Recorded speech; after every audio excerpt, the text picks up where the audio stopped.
Rêve Tov, les amis, bonsoir à tous et à toutes. Ce soir, on va avoir une petite réflexion sur la tfila. Je parlais une fois avec mon fils et je lui disais, on était une fois dans un avion, je lui ai dit, tu as vu un petit peu la personne qui pilote un avion, qu'est-ce qu'elle a entre ses mains? Quand il y a 300 personnes assises derrière lui, et la responsabilité qu'il a. Pour lui, ça a l'air pourtant très simple quand on le voit agir au décollage, à l'atterrissage, très détendu, souriant. Et ben, les Havdil, on apprend en réalité, si on ouvre les yeux de chaque chose qu'on voit au quotidien, et ben on peut apprendre, on peut avoir des limoudim pour notre avodat Hashem, Bezrat Hashem. Et dans la Gemara Megillah, Daf Kavbet, on continue, donc on voit que dans Megillah, on va pas parler que de Pourim, on va faire une petite pause ce soir, pour ceux qui se disent, mais qu'est-ce qui nous parle de Pourim un mois et demi à l'avance, si déjà qui nous parle de tout Bishvat, on vient de passer Rosh Chodesh, et on se dirige vers tout Bishvat comme fait. Donc on va faire une petite pause et on va voir, comme un pilote d'avion, l'impact de notre pilote. Il y a une souga qui est ramenée donc dans Megillah Kavbet Amoudbet, c'est le Dafayomi toujours. On va réfléchir sur vous savez, la tfila que l'on fait juste après la mida, qu'on appelle Nefilat Apaim, les supplications, comme c'est traduit dans le livre de tfila français, les supplications. Voilà, donc on ramène toute une marloquette, Rav, donc qui est allé à Babel à une époque d'un Ta'anit Sibour, et on dit qu'il a fait la tfila, et lui il n'a pas voulu faire une Nefilat Apaim. Voilà. On va voir deux choses dans ce petit Vartora ce soir. Déjà, la puissance et l'impact de nos actions, on va le voir dans les actions des tzadikim, des rabbanim qui nous ont précédés, comprendre un petit peu la puissance, l'impact de ce qu'ils faisaient eux, et ben, voir un petit peu réfléchir. Pour nous aussi, lorsqu'on fait des actions similaires à leurs actions, ben, se dire un petit peu, voilà, réfléchir. Quelle est la force quand on ne comprend pas très bien ce qu'on fait dans la tfila, quand ça a l'air un petit peu confus, un petit peu abstrait. Ça, c'est la première chose. Et la deuxième chose, comprendre un petit peu dans ton soi, indépendamment des rabbanim, notre filote, leur action. Donc, très rapidement, euh, leur impact. Très rapidement, donc lui on dit il n'a pas voulu faire Nefilat Apaim, et on va ramener l'Agma, toujours Baruch Hashem, quelle merveille, toujours très démonstrative, nous amener trois raisons. Alors on explique qu'il n'a pas voulu se prosterner d'abord, première raison, parce que le sol il était en pierre. Et on dit I ata mishtachave be'artsechem aval ata mishtachave alavanim shel bet amigdash.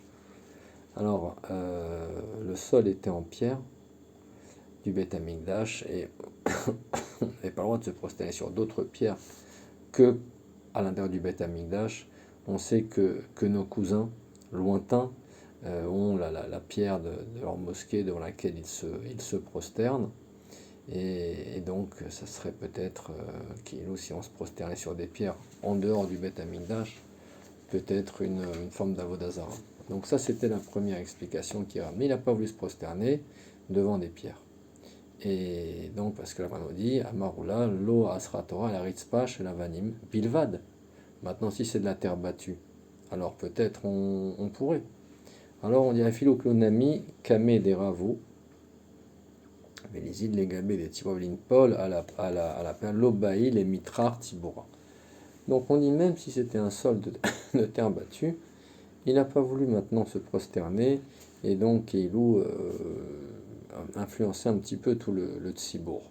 Voilà, voir un peu l'action des Chachamim quand ils agissaient, comment ils pensaient aussi un petit peu à l'impact de leurs actions et comment elles allaient être perçues par les gens autour, leurs élèves, leurs fidèles. Ça, c'est la première action. Donc, on dit par rapport à ça, Lo Asrator, on a dit, et là, chez Lo Yasuritz pa Avanim, Bebet Akneset, Douma Shel Migdash. D'accord, c'est dangereux. Voilà, encore une alarma sur une bête à Knesset. Lobaï mitrar tibora, Shim yeler yamdu befanav. Ils vont le voir agir, ils vont vouloir faire tous comme lui. Donc, ça, c'est la première explication. On va avancer assez vite pour venir un petit peu à la clé. Une fois encore, vous comprendrez que quand on en vient progressivement à un ridouche dans les paroles qu'on ramène à chaque fois, il est bien de le construire pour lui donner, excusez-moi, pour lui donner encore plus de Chashivut et mieux le comprendre. Voilà, c'est pour ça que c'est bien de reprendre les mots de l'Agmara, ça va nous amener à encore mieux nous préparer à la réponse. Deuxième réponse donc, de l'Agmara, Veibaitema Arav Pishut Yadaim Veraglaim. Donc on va voir qu'il y a plusieurs manières de faire ces supplications. Donc il y avait une manière, c'était d'étendre ses mains et ses pieds. Ou avid, ou kedeoula, damaroula, lo asra Torah, et la Pishut Yadaim Veraglaim, bilvad. Velipol, à la PA, velo, li avid Pishut Yadaim Veraglaim, lo meshanim minage. Donc, on va voir qu'il y a trois manières donc, de faire cette Nephilat Apaïm. Il y a ce qu'on appelle dans la Gemara ici Kida. Kida, apparemment, c'était qu'on baissait la tête vers le sol et on devait se tenir avec les pouces, avec les mains. Voilà, c'est un peu acrobatique. La deuxième manière, Kriya, comme on dit dans Alim Shravanach, Mishtachavim Korim Mishtachavim, donc s'agenouiller. Je pense que tout le monde, quand on parle de ça, vont penser à ce que l'on fait à Yom Kippour, pendant la Vodat Kohanim, pendant le Moussaf, s'agenouiller. Et il y avait Ishtachavaya. Alors Ishtachavaya, on était complètement à plat sur le sol, vraiment allongé. Il y avait trois manières. Donc on a vu une première réponse, on a dit donc il ne voulait pas fatiguer son tibour, et ne pas les forcer. On voit donc ici, on a une deuxième réponse, Lo Atzra Torah Ela Pishut Yadmiraglaim Bilvad. Velipol alper velo leavid pichut yadaim lo meshane miminage. Voilà, il ne voulait pas qu'on change donc le minag de chacun. D'accord, s'il allait faire d'une manière qui n'est pas comme la leur. La troisième réponse, on dit veibaitema adam chashuv. Voilà, alors ça on arrive déjà un petit peu au yesod, un premier point. C'est merveilleux. Écoutez bien ça. Shane kederabi Eleazar, Damar Rabbi Eleazar, en adam chashuv. Racha il Paul Alpanav. Et là, Imken Nerena. Ça, je trouve que c'est merveilleux.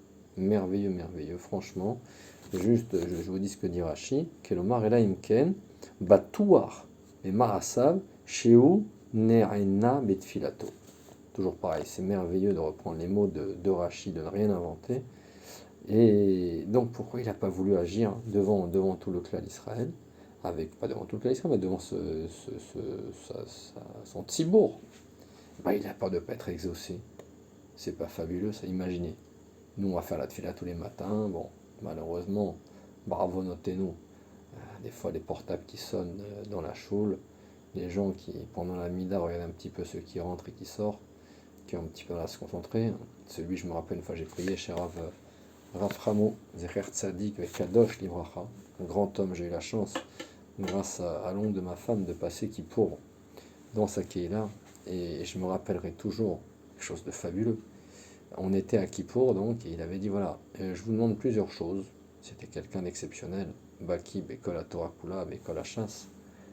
Il avait dit, voilà, deux petites choses que je vous demande. Déjà, ceux qui sont avec des chaussures en cuir ce soir, qui ont voulu s'habiller sans dimancher, beau gosse, si possible, si vous ne gênez pas de rester dans le fond de la choule.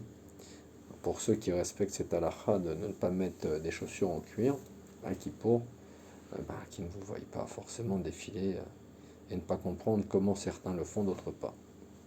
Voilà, ça c'était la fin. Mais surtout, le point que je voulais en venir, c'était quoi il avait dit. Alors maintenant, on savait que nous, il leur avait dit, mais mes chers frères, mes bien chers frères, on savait que nous, moi en tout cas, j'ai un problème, je suis très très lent dans la tefila. Et on a des gens qui ont réussi les Jeux Olympiques de la tefila qui finissent toujours avant tout le monde. Alors on vous demanderait si possible, ceux qui ont fini, de rester dans votre coin. Pas forcément aller et venir et parler de tout et de rien pendant que nous on est encore dans la mida, parce que nous des fois on est un petit peu lent. On n'a pas votre expérience, votre célérité, votre rapidité. Voilà, ça veut dire l'impact un petit peu de la mida, quand nous on fait la mida un petit peu rapidement et en réalité un peu machinalement. On a des choses à demander, mais est-ce qu'on croit vraiment qu'Hachem va nous écouter? Est-ce qu'on sait qui est Hachem? Enfin, Hachem va nous écouter. Qui on parle exactement? D'un avocat, d'un rabbin qu'on est allé voir pour lui demander des tfilotes, des bakashot. On parle directement d'Hachem, on lui parle à lui directement. Et est-ce qu'on a la émouna de croire qu'on va être... Ah ben voilà, tout tzaddik qu'il était, on dit qu'il n'a pas voulu faire Rabbi Eliezer, Rabbi Eleazar, il n'a pas voulu faire la Nefilat Apaim de peur que tout le monde le voie à ce moment-là, le regarde, se concentrer. Donc il veut rester humble, pas shoot, d'accord. Des fois, je me rappelle, on allait dans certaines choules, on voyait le Rav, il arrivait par l'autre côté de la choule. Il ne voulait pas qu'on voie rentrer, très discrètement.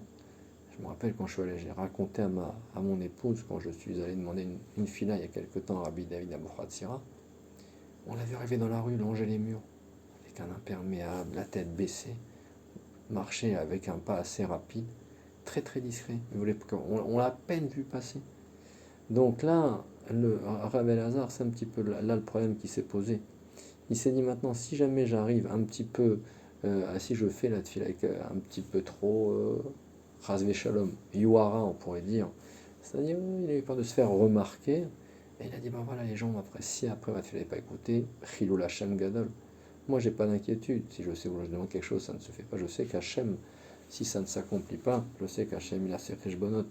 Je vais souvenir, tu vois, si lui, il prie et c'est pas écouté, alors nous, Kalvachomer, on ne sera jamais écouté. Donc, juste pour conclure, donc ce qu'on a dit là-dessus, on a dit donc il y a trois manières. Kida al apaim, ça veut dire nefilat apaim, couvrir son visage. Il y a un pasouk, vatikot batsheva dans Melachim, vatikot batsheva apaim eretz. Ça c'est la première manière. Kriya, on connaît al birkaim, korea al birkaim comme on dit dans les Shabéar, michoar al birkav, encore dans Melachim, et ishtachavaya. Alors là, c'est ce qu'on expliquait, ça s'appelle Pichut Yadaim Veraglaim. On va être vraiment couché par terre, parce qu'on est devant Hachem. Donc on est censé avoir une petite angoisse. Alors, juste une petite anecdote que je voulais vous ramener par rapport à ça, et on finira là-dessus. Donc, voir un petit peu la force de la supplication qu'on fait après l'Amida, à quel écart qu'on dit on ne doit même pas faire de F-sec, on ne doit même pas parler. Dès qu'on finit, le Shayar Tzibour qui connaît la lachot, eh ben, il doit enchaîner immédiatement Nefilat Apaim. Pas faire de pause, on risquerait de parler. On ramène une histoire une fois avec Rebbe et Eliezer Ben Orkinos, qui était le Rav de Rabbi Akiva, dit un grand tzaddik, Talmid Chacham Atzoum bien sûr. Il y a une marloquette avec Rabban Gamliel, au sujet d'un four. Tout le monde connaît l'histoire, est-ce que le four était tahor ou tamé? S'il était tamé, il fallait le détruire entièrement, un four en argile. Et sinon, c'était pas nécessaire. Donc on a discuté. Et on n'a pas, Rabbi Eliezer, il n'a pas été accepté. Il a voulu vraiment montrer Kihilou, que quand il parlait, c'était quelqu'un de très très hanav. On dit il mangeait un cave de carouve. Il vivait juste en mangeant juste ça. Et on dit il a dit voilà, si jamais je me suis trompé, que l'eau de la rivière, qui représente Enmaïm la Torah, qui descend vers nous, l'eau comme la Torah du Arsinaï, qu'elle se mette à remonter, qu'il ouvre vers le ciel. Deuxièmement, que les murs du Beth Aminrash viennent se rapprocher. D'accord, il les a pris à témoin. Enfin, il a pris il a remis le Teva, la nature, en cause pour montrer que ce qu'il disait, c'était sans aucun intérêt, d'accord, sans aucune négiout. Il le faisait vraiment Shem Shamaï. Et on dit que Rabban Gamliel s'est énervé, c'était son beau-frère, avec sa sœur, donc en l'occurrence, et il a mis Rabbi Eliezer Ben Orkinos en vidouille, en idouille. Il lui a interdit de faire le vidouille d'Afka, il l'a mis en idouille. Il l'a interdit de faire Nefilat Apaim, pour montrer l'importance de cette fille-là. Pourquoi? Parce que c'est on est vraiment Betsahar. Et il a eu peur qu'à ce moment-là, là, il soit vraiment écouté, et que ce soit Rabban Gamliel qui soit puni, qui se soit trompé. Et donc la femme de Rabban Gamliel, elle a eu très peur pour son mari, et elle surveille en permanence Rabbi Eliezer Ben Orkinos qu'il ne fasse pas le vidouille. Et on dit qu'une fois on s'est trompé dans le Chodesh, un mois de 30 ou 29 jours, ce qu'on appelle Malé Vechasser, et elle n'est pas allée le voir au bon moment, parce qu'elle croit qu'on ne faisait pas le vidouille ce jour-là. Il a fait le vidouille, elle n'a pas pu l'empêcher, parce que souvent elle venait le voir, elle parlait avec lui, pour faire une afsaka entre la mina et le vidouille, ça va très très loin, hein. Vous avez vu de quoi on parle. La femme donc la sœur du Rav, qui était donc avec le beau-frère Rabban Gamliel, qui venait pendant la tfila de son frère pour voir qu'est-ce qu'il faisait. pour l'interrompre, parce qu'elle savait la puissance de cette fille-là. On dit qu'un jour elle n'est pas venue, et qu'est-ce qui s'est passé? Le chauffard a sonné, quand il a fait le vidou, il était vraiment Betsahar. C'est la force de Nefilat Apaïm, et bon, on dit que Rabban Gamliel, il est mort à ce moment-là, directement. Voilà, donc pourquoi on a parlé de ça ce soir? Comprendre deux choses. Déjà, ce qu'on a vu très très beau, je trouve, dans la Gemara, cette histoire de Rabbi Elazar, qui a dit En adam chashuv rachai lipol, En adam chashuv rachai lipol al panav, ela im ken nerena. Ça veut dire, les Chachamim avaient peur de faire le vidouille, on a vu les manières de le faire, soit qu'avec le visage, Kida, soit Kriya, avec les genoux, soit Ishtachavaya, couché entièrement par terre. Parce qu'ils ont dit, voilà, si maintenant le Tzibour me voit agir ainsi, et les tfilotes ne sont pas acceptés, eh ben, qu'est-ce qui risque de se passer? Eh ben, ça va mettre un mauvais nom.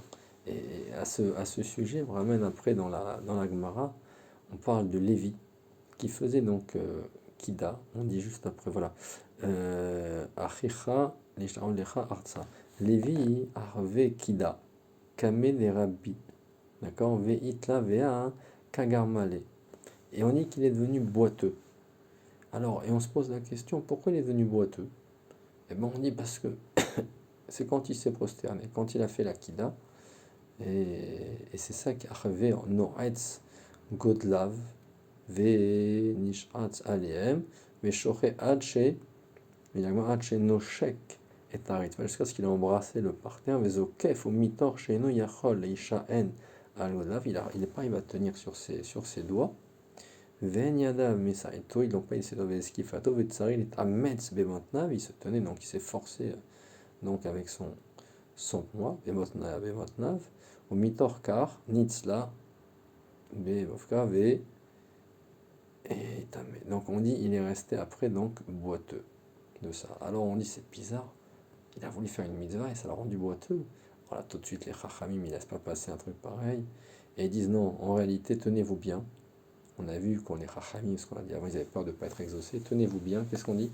On dit qu'en réalité, une fois il n'y a pas eu la pluie, et Lévi s'est énervé contre Hachem. Il a dit Hachem, toi tu es dans le ciel, tu n'es pas inquiet, mais nous on souffre sans la pluie. Vous imaginez un petit peu, on ne parle pas de Rechaïm, on ne parle pas de voyous. Il a prié, il a eu de la peine pour le clan d'Israël. D'accord, il est venu prier à Hachem, supplier. Mais il faut faire attention quand même. Il faut réfléchir à ce que ça veut dire. Il n'est pas venu au Khatsouf, non. Il est venu prier à Hachem, Hachem, je t'en supplie. Et on dit qu'il est devenu boiteux à cause de ça. Voilà, donc les enseignements, encore une fois, comme on dit à chaque fois, c'est plus une réflexion que je voulais vous ramener sur la Gemara on a fait ce matin, les enseignements qu'on en tire de cette demi-page de Gemara qu'on a fait ensemble aujourd'hui. Premièrement, voir la force des tzadikim quand ils prit cette Néphilat, avec cette supplication qu'on fait après l'Amida, la puissance qu'elle avait. On a vu donc quand les Chachamim ne voulaient pas la faire, déjà de manière générale, c'est peur de ne pas être exaucé. Ça veut dire leur tefila, eh ben, ils savaient que normalement, elle devait être exaucée, mais des fois elle ne passerait pas forcément. Ça veut dire que nous, maintenant, voilà ce qu'on va tirer de ça. Les efforts qu'on doit faire dans la tefila, c'est-à-dire maintenant, on va prier pour quelqu'un qui est malade, on va prier pour nos enfants qui pourraient avoir un problème, on va prier pour nous, pour la parnassa, pour notre shalom bayit, pour notre femme, pour la maison, pour tout ce qui peut avoir attrait à notre vie. Et ben, se dire, j'ai confiance que je parle à Hachem, attention. Pas de téléphone portable, pas de regard qui file dans tous les sens pendant la mida, les gens qui rentrent, qui sortent. Pas finir trop rapidement, prendre le temps de dire chaque mot, parce que j'ai confiance à qui je parle. D'accord, mais maintenant voilà, comme le grand sadique qui a dit peut-être je ne vais pas être écouté, ben voilà, ça c'est le premier point. L'importance, donner de la chashiv de la tefila. Deuxièmement, donner de la chashiv, de l'importance à Nefilat, la supplication qu'on fait après la mida. Tout de suite avoir envie de parler, on n'arrive pas à se retenir. Non, non, non, c'est pas fini du tout. Ça c'est le deuxième point. Et le troisième point, voilà, tirer des enseignements de cette sadikim qu'on a vu notamment de Lévi qui est devenu boiteux après faire la supplication. Il y a peut-être d'autres raisons comme on a dit, mais voir un petit peu chacun tirer des enseignements de l'action des tzadikim. Voilà, et toujours pareil, on demande une fois chez les mains pour tous ceux qui en ont besoin autour de nous. On ne va pas citer de nom en particulier parce qu'après je reçois des appels. T'as demandé une fila pour celui-là, qu'est-ce qu'il a, ou pour celle-là, qu'est-ce qu'elle a. Donc on va essayer de rester concentré sur le Dvar Torah de ce soir Et on va demander donc Refoua Shlema et que toutes les tfilotes de chacun soient exaucées par le srout de ce Dvar Torah. Voilà, Chodesh Tov, Mevorach, à bientôt.